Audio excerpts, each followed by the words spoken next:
লালমনিরহাটের হাতীবান্ধা উপজেলার সিঙ্গিমারি ইউনিয়ন ও সিন্দুন্না ইউনিয়নে দুই গৃহহীন পরিবারকে গৃহ নির্মাণ করে দেন হাতীবান্ধা পাটগ্রাম উন্নয়ন ফোরামের চেয়ারম্যান আনোয়ারুল ইসলাম রাজু।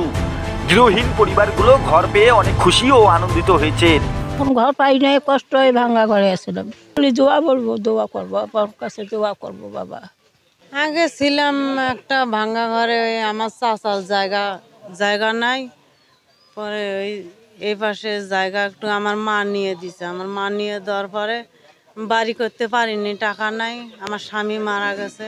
পরে মানুষের বাড়িতে কাজ করি, তারপর কামলা দেই, এইভাবে দিন যায়। আর দুইটা মেয়ে, একটা হইলে স্কুলে পড়ে ক্লাস 9-এ, আর একটা ছোট, তো কাজ করতে অসুবিধা হয় অনেক। কোনোদিন কাজ করতে পারি, কোনোদিন করতে পারি না। এখন হলো আমি ঘরের কথা বলছি, আনোয়ারুল ইসলাম রাজু ভাই আমাকে ঘরটা দিয়েছে। বাচ্চা কাচ্চা নিয়ে আমি এই ঘরে থাকতে পারবো। এখন আমার কোনো সমস্যা হবে না ঘরে থাকতে। আনোয়ারুল ইসলাম রাজু ভাইকে ধন্যবাদ, আর সারা জীবন নামাজ পড়ে তার জন্য আমি দোয়া করব।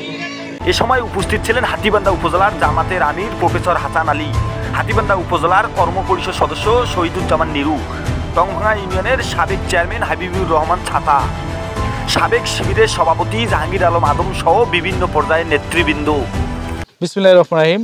হাতীবান্ধা পাটগ্রাম উন্নয়ন ফোরাম দীর্ঘদিন থেকেই হাতীবান্ধা পাটগ্রামে মসজিদ, মাদ্রাসা, টিউবওয়েল, উজুখানা এবং গরিব দুঃখী মানুষের, বিশেষ করে গৃহহীন মানুষের কাছে আমরা সাধ্যমতো কাউকে টিন দেওয়ার চেষ্টা করতেছি, কাউকে ঘর নির্মাণ করে দেওয়ার চেষ্টা করতেছি। এই চেষ্টা আমাদের অব্যাহত থাকবে। সর্বোপরি পাটগ্রাম এবং হাতীবান্ধার যেখানেই মানবতার আর্তনাদ আমরা দেখতে পাবো, আমাদের কাছে খবর আসবে।